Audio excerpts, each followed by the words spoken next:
빼앗길 모래로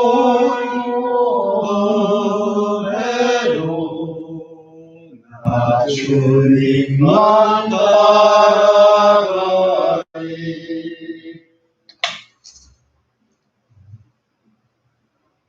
기도 제목, 기도에 관한 말씀을 먼저 우리가 참고하고 각자 기도하도록 하겠습니다. 야고보서 5장 13절부터 16절까지입니다. 다 같이 읽도록 합시다. 13절부터 16절. 야고보서 5장, 다 함께 시작. 너희 중에 고난당하는 자가 있느냐? 저는 기도할 것이요. 즐거워하는 자가 있느냐? 저는 찬송할지니라. 너희 중에 병든 자가 있느냐? 교회 장로들을 청할 것이요. 그들은 주의 이름으로 기름을 바르며 위하여 기도할지니라. 믿음의 기도는 병든 자를 구원하시리니 주께서 저를 일으키시리라. 혹시 죄를 범하였을지라도 사심을 얻으리라. 이러므로 너희 죄를 서로 고하여 병 낫기를 위하여 서로 기도하라. 의인의 간구는 역사하는 힘이 많으니라.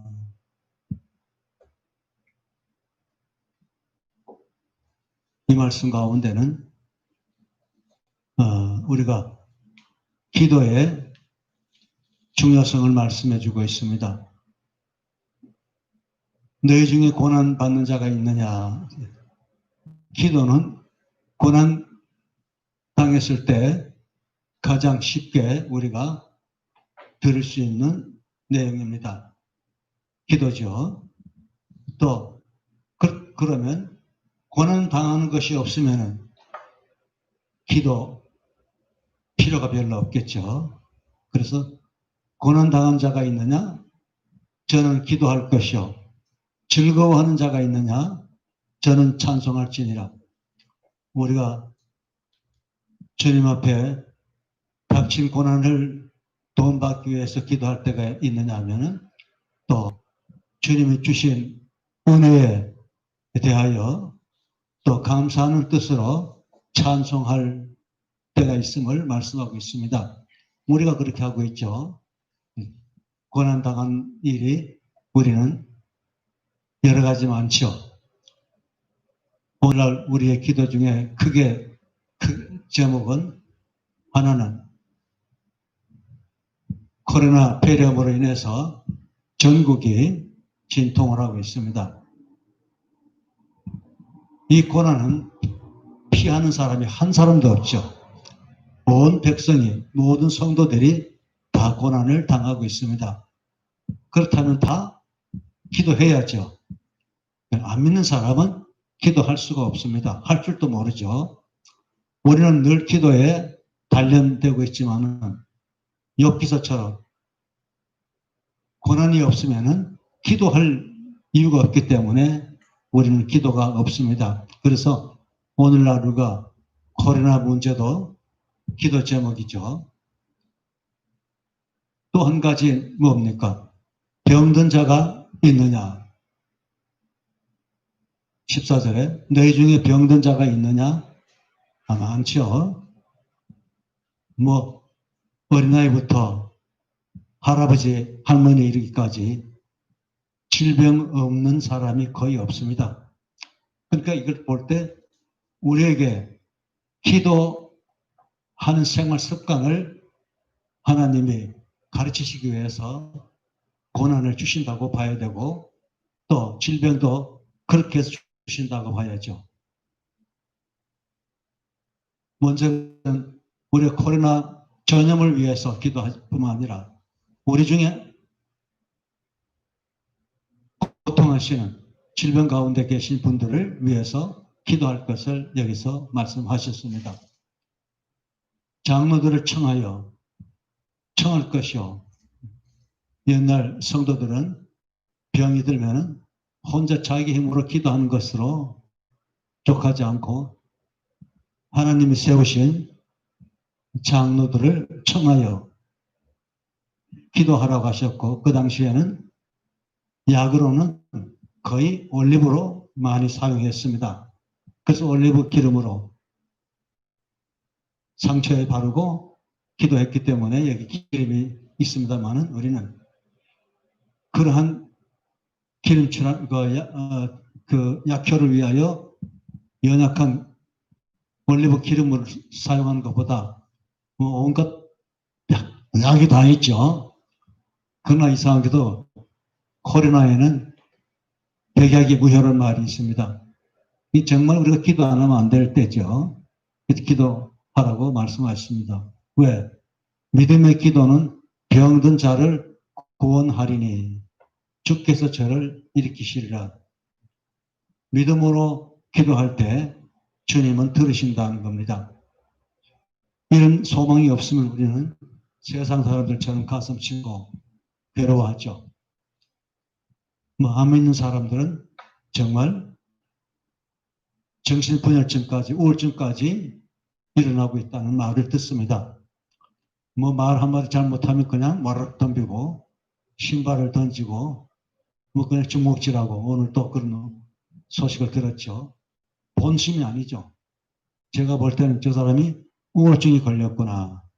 나이도 적지 않은 한 50대 양반 같은데 정론이들한테 신발을 벗어 던지고 우산을 집어 던지고, 환자로 봐야죠. 왜? 아픈 현실, 고통스러운 현실을 남한테 얘기도 못하죠. 서로 맞대하지 말라 그러니까. 그리고 함께 가까이 하지도 말고. 그러니까 다방이나 이런 만남의 장소에 영업이 안 된답니다. 하도 엄하게 경고하니까 겁이 나기도 하고, 또 그렇게 따라 하려니까 신경질이 나는 거죠.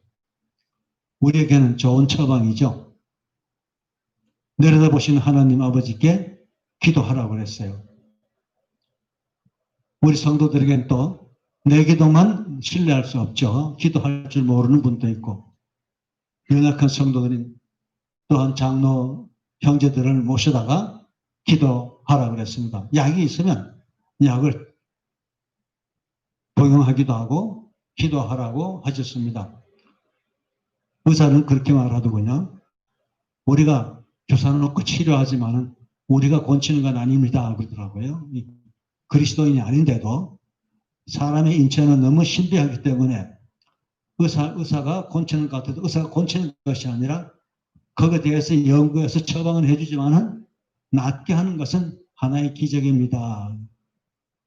우리는 기적의 왕이신 예수님을 믿고 예수님 앞에 기도드리니까 참 행복하죠.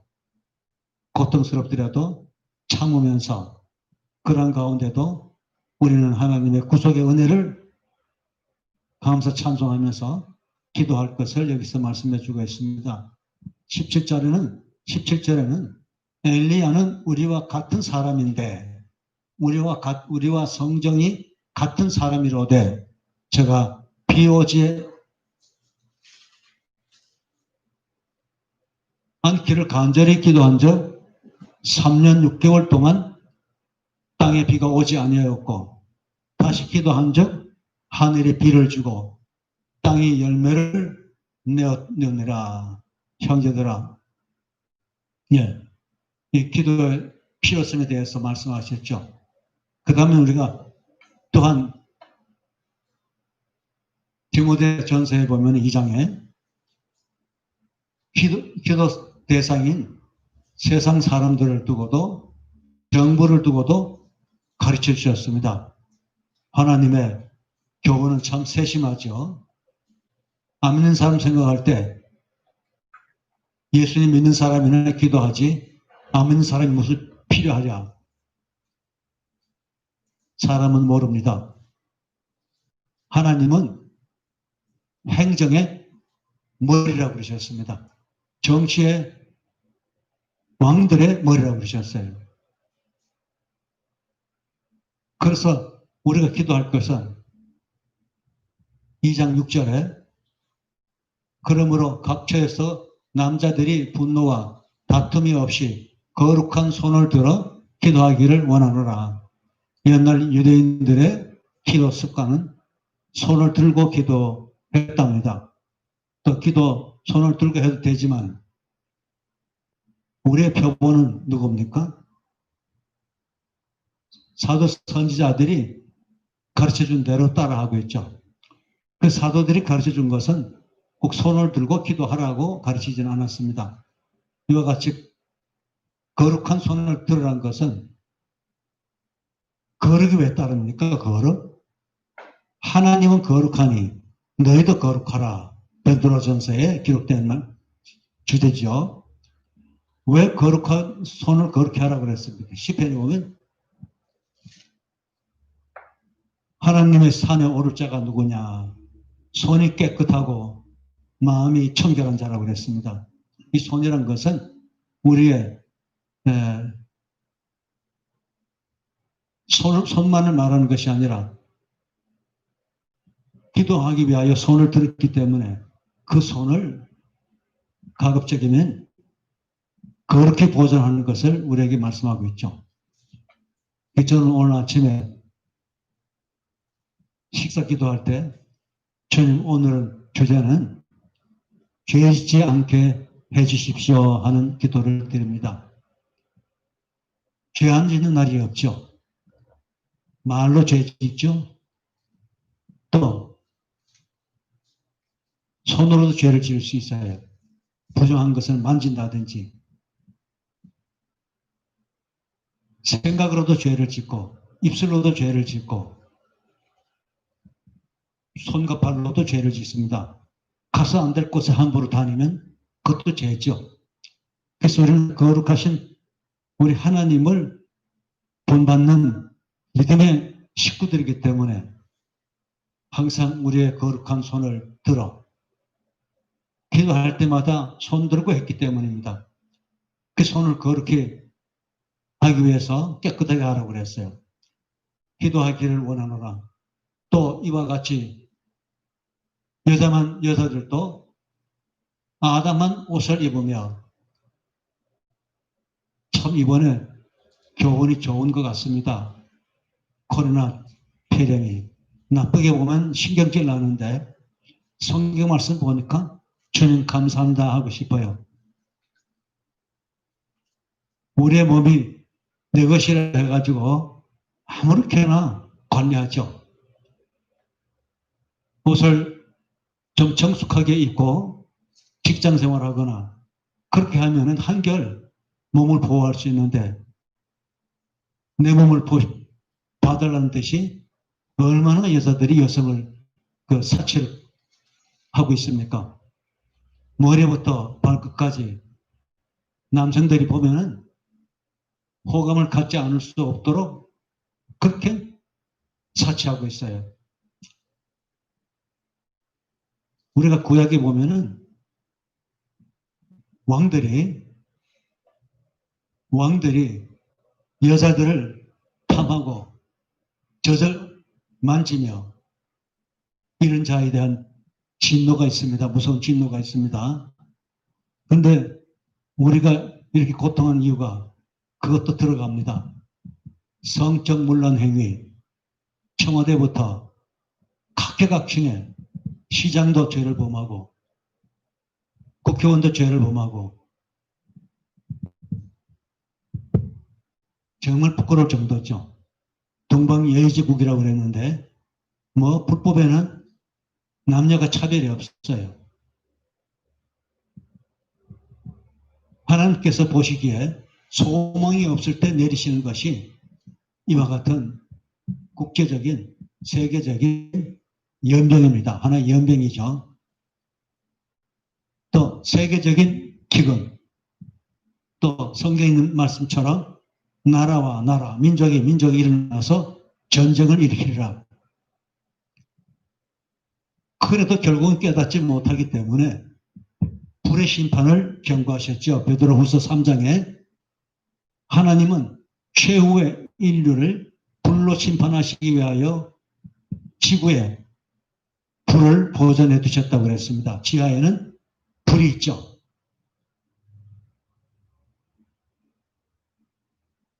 그래서 우리가 그럴수록 그리스도인들은 반대 현상으로 착하고 신실하고 해야 하는데 세상이 그렇게 타락하니까 교회도 타락을 합니다.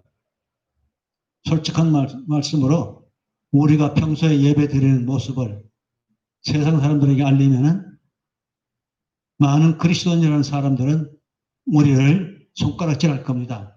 저 예배가 틀렸어. 손뼉도 치고 어깨춤도 추고 소리 지르고 손을 흔들어야지. 저 뭔 예배가 저러냐.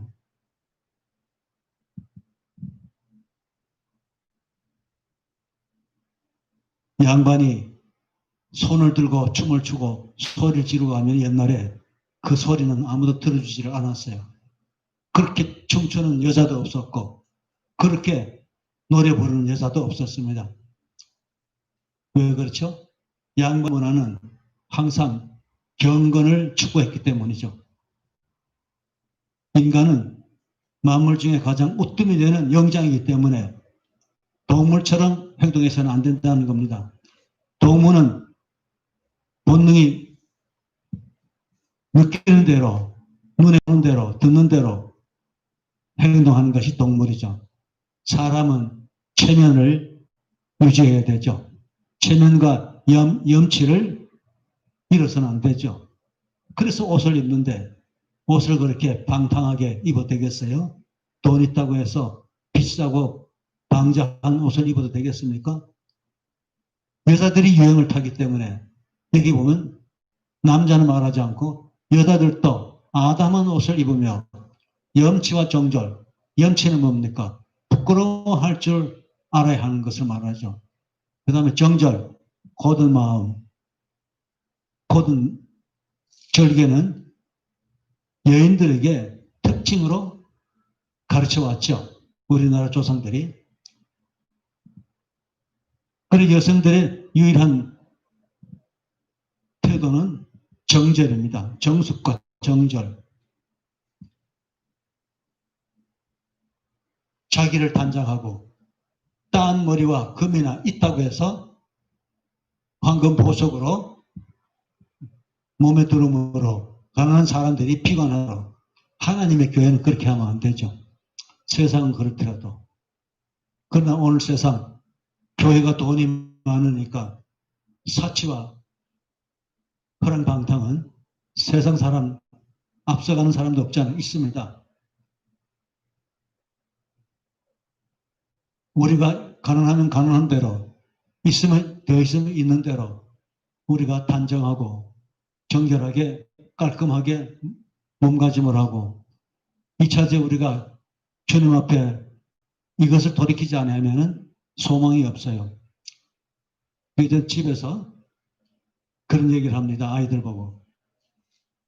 있다고 먹고 배부르다고 먹던 걸 그냥 버리지 말아라. 북한의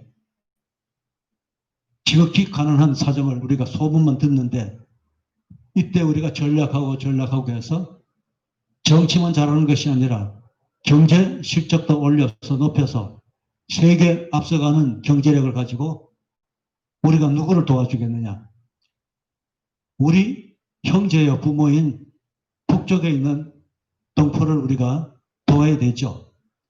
정치적으로 억지를 하니까 백성들의 원성도 사고 전략적으로 하니까 원성을 사는데 우리가 동족을 사랑하는 마음으로 내가 더 먹을 걸 덜 먹고 북한에 가는 사람을 위해서 저축을 한다면 북한에 우리 동포들이 이 사정을 알면은 얼마나 감개무량하겠어요. 그 다 사람인데 사람은 이성이 있죠. 이성은 옳고 그름을 판단합니다. 겉으로는 너나 믿어라. 하나님은 우리는 안 믿는다 하지만은 우리가 행동을 빛처럼 나타내 보일 때 지금까지는 북한을 도와도 한 번도 감사하다 하는 소리 저는 들어본 적 없어요. 그런데 자꾸 도우려고 그러죠. 이것은 조화가 맞지 않죠. 우리가 행동을 잘하면서 남한 정치가 선하고 애국적이고 사치하지 않고 전략해서 도와주면은, 아, 남한 정부가 참 아름답구나. 우리도 저렇게 살고 싶구나. 하루아침에 되는 것이 아니라 평화 통일은 그렇게 이루어지죠.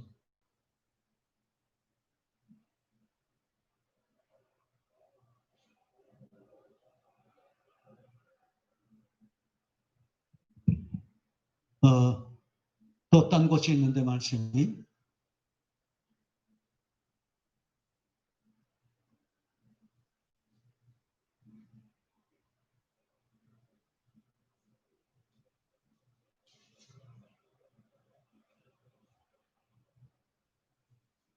로마서 13장인가요? 그냥 말씀드리겠습니다. 너희는 왕들을 위해 기도하라고 그랬어요. 제가 이 말씀 보니까 가슴이 뭉클하더라고요. 왜 안 믿는 사람처럼 정부를 판단하고 가볍게 얘기했던가. 정치를 잘하든 못하든 하나님은 그들을 축복하라 하셨는데 그들의 고통을 우리가 함께 느끼듯이 주님 앞에 기도드리고 그들의 아픔을 위로하는 기도를 드릴 때 연약한 대통령도 힘을 얻고 나라 정치를 바로 하게 되겠죠. 그래서 오늘 이와 같이 기도에 대한 교훈을 생각한 것은 우리가 늘 습관적인 그냥 노송도님들 위해 기도합니다. 어느 장로님 위해 기도합니다. 늘 그냥 주원봉원하는 기도 같아요. 여기에 비하니까. 우리의 기도 대상은 세상 사람들도 세상 정부에 대해서도 하라고 명령하셨기 때문에 높은 권세 잡은 자들을 위하여 기도하라고 그러셨어요. 왜? 우리가 살아있는 동안 평안하게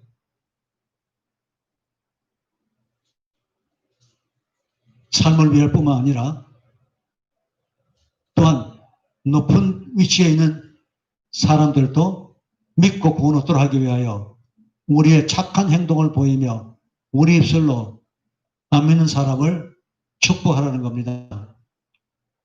축복할 때 이것을 세상이 알면 얼마나 위로가 되겠어요. 전 대통령을 위해서 기도해야겠구나. 얼마나 외로울까. 누굴 믿을 사람이 있겠어요.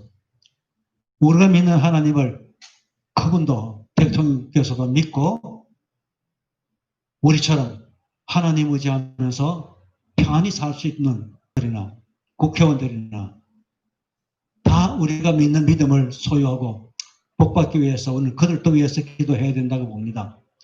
어떻게 할 것은 우리가 각자가 다 알죠. 자기 지식의 분량대로 표현할 수 있습니다. 국회의원들은 왜 저렇게 자꾸 다툴까? 왜 다툽니까?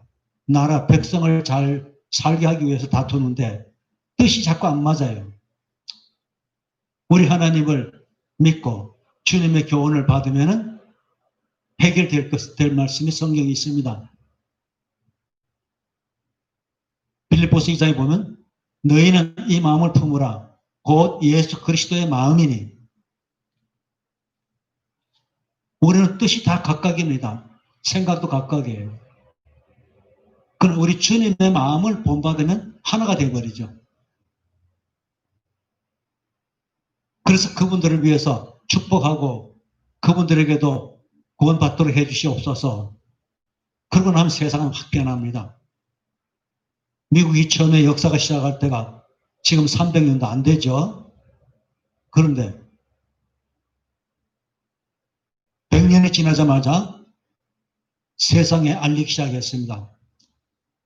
그 미국의 아메리카 최초의 조상이 로빈슨이란 형제가 영국 시민이었죠. 영국이 국교화되면서 복음을 마음대로 정하지 못하게 하고 핍박을 했기 때문에 종교의 자유를 누리기 위해서 150명을 플라워호라 하는, 메이플라워라 하는 그 배를 한 척을 타고 정처 없이 떠나서 인도하심을 따라 도착한 것이 아메리카 대륙입니다. 그들이 제일 먼저 집도 없고 터도 없는데 원주민에게 해를 입으면서 제일 먼저 지은 것이 교회당을 지었답니다. 제일 잘한 것이 그들이 성도들이 모여서 예배드릴 수 있는 건물을 아주 초라하게 지었겠죠. 참 아름답죠. 하나님은 현대화된 맘모스 건물에 화려한 궁궐에 계신 적이 없습니다.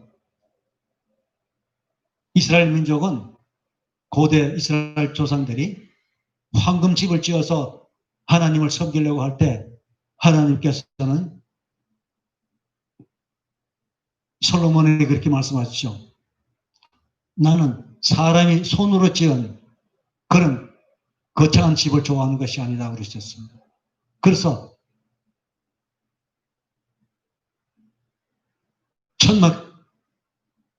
성막을 가르쳤죠. 영어로는 타버네클이라는 성전을 지으라고 그랬어요. 그런데 성전 보면은 사막에 이스라엘이 여행 중에 지었기 때문에 출애굽 당시에 거창 짐승의 껍질, 물개가죠. 뭐 이런 것들로 덮도록 했습니다. 바람이 심하기 때문에. 그런데 그 안에 들어갈수록 좋은 양털 융단으로 하고 마지막에는 황금집을 지어서 뭐라고 그랬죠? 언약궤를 지어서 나를 섬기라고 그러셨습니다. 내가 거기 거하리라고 그러셨죠. 여기 보면 하나님은 우리가 상식적으로 말할 때 아주 무섭기만 하고 무서운 분, 아주 잔인한 것 같죠. 한없이 겸손한 분이에요. 이스라엘 민족이 텐트에 사는데 하나님의 성전 황금을 해도 지나친 거 아닌데도 그렇게 못하게 하셨어요. 이스라엘의 텐트와 비슷하게 천막을 치라고 그랬습니다. 그 안에 성소를 만들고 지성소를 만들고 거기서 하나님이 예배를 받도록 하셨어요. 오늘날 우리가 뭐가 잘못됐죠? 대형 화려한 건물 아니면 하나님이 없는 것 같고 그거는 진짜 기독교인이요. 가난한 교회는 아무것도 아닌 것으로 여겼죠. 우리의 교만이 하나님보다 더 높아졌기 때문에 하나님이 치셨습니다. 이 말하는 것은 시대를 비판하기 위해 하는 것이 아니라 세상 사람들 보고 죄를 회개하고 하나님께 돌아오십시오. 그런 말 하지 말아야 될 것을 알았어요. 누가 회개해야 됩니까? 죄를 아는 자들이 회개를 해야죠.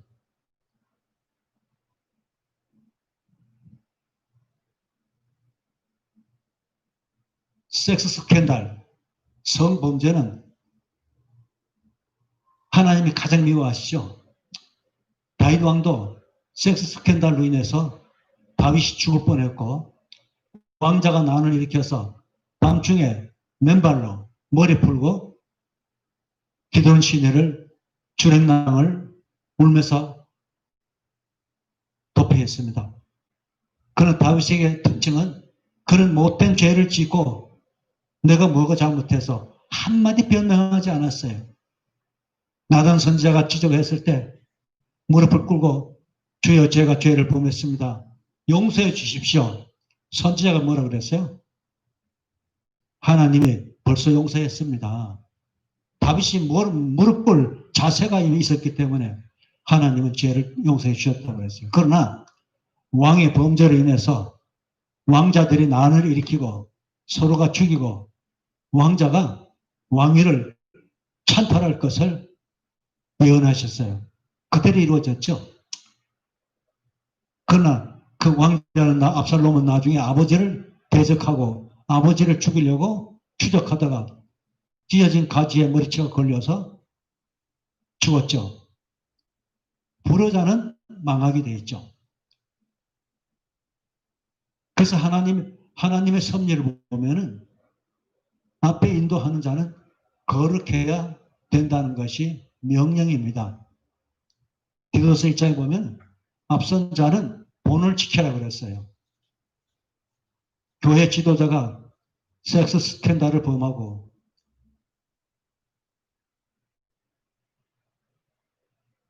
서로 치고받고 싸우고 그런 일은 없겠지만 사치를 즐기고 예배 드린다 그러지만은 예배 드리게 합니까? 예배를 보게 합니까? 그런 말이 있죠. 오늘 무슨 날입니까? 아, 주일 예배 드리는 곳입니다. 예배는 어떻게 드립니까? 아, 우리는 그냥 예배 보러 갑니다. 예배 구경꾼이에요. 그러니까 예배를 안 드려봤기 때문에 예배를 어떻게 드려야 진짜 잘 드린 겁니까? 대답을 못 합니다. 하나님은 영이시니 하나님 속이지 말라 그랬죠.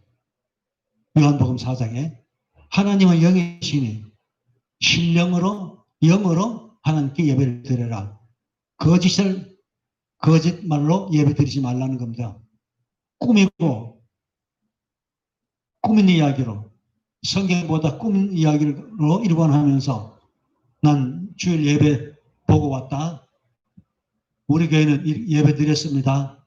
세상에 그런 예배가 어디 있어요?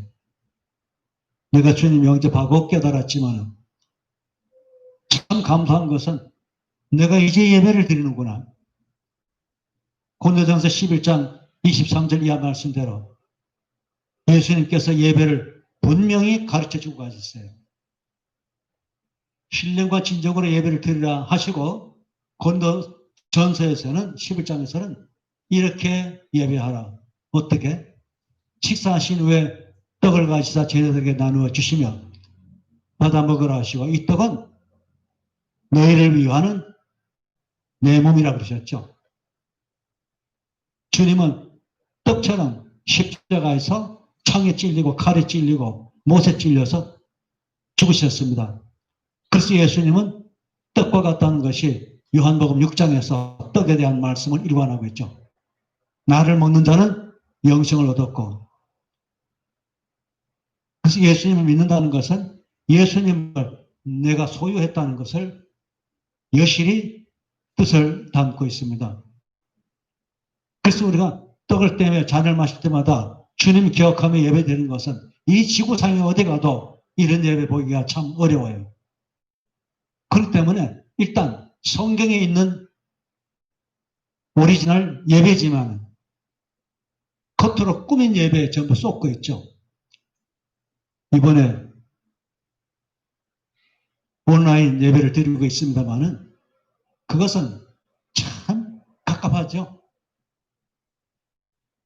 살아계신 하나님 앞에 예배 드리듯이 하던 그러한 분위기가 사라지고 쫓기면서 잘못하는 것 같고 그러나 우리에게는 예배를 알고 있기 때문에 평안이 있죠. 지난번에도 이와 같은 명을 내렸을 때 국가에서 우리는 집에서 각자 예배 드렸죠.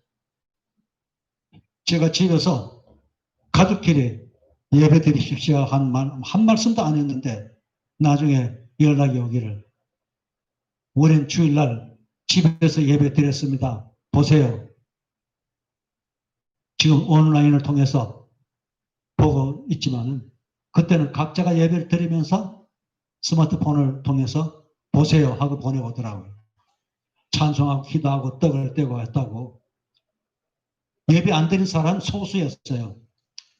평소에 주일을 가볍게 여기고 주일을 이용하는 사람들은 안 드리고 평소에 주일을 귀히 여기고 열심히 참여하던 성도들은 다 예배 드렸더라고요. 시간이 넘어간 것 같습니다. 이제 기도를 드리되 왕들을 위해서 기도합시다. 그리고 권세 잡은 자들을 위해서 기도하고 우리가 축복 안 하면 누가 축복하겠어요? 그리고 야고보서를 이어서 우리 가운데 고난당한 자를 위해서 기도하고 또 병든 성도를 위해서 기도하고 가정의 기도 대상들이 여러분이 있죠. 여러 가정을 위해서 기도하고 이렇게 해서 하늘 보좌를 움직입시다. 엘리야는 3년 6개월 동안 비가 안 오므로 목이 타들어가고 죽을 지경인데 엘리야가 기도했죠. 무릎 꿇고 간절히 기도했다고 합니다. 그런 즉 하늘에서 소나기가 내려서 이스라엘 바알 선지자들을 놀라게 했고 이스라엘의 선지자들은 개가를 올렸습니다. 이제 기도 드리도록 하겠습니다. 기도 제목은 대체적으로 말씀 다 드렸죠.